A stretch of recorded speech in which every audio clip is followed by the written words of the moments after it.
Idinaos itong unang araw ng Setyembre sa Provincial Capitol Grounds, Baler, Aurora, ang ika-125th Philippine Civil Service Anniversary Kick-Off Program na may temang Bawat Kawani, Lingkod Bayani, Puso, Dangal at Galing para sa Bayan.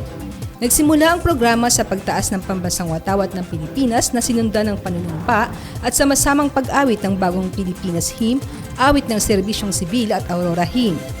Sa pangalawang parte ng pagdiriwang ay nagbahagi ng mga mensahe ng pagbati at inspirasyon ang iba't ibang opisyal at panauhing pantangal.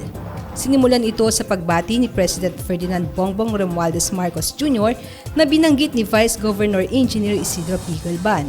Sinundan ito ng mga mensahe mula kina Director Seymour R. Fajares ng CFC Field Office Aurora, Ms. Evelyn R. Liander at Mr. Jude Carmelo Q. Fulgar, Provincial Human Resource Management Officer at Presidente ng League of Aurora Human Resource Management Practitioner.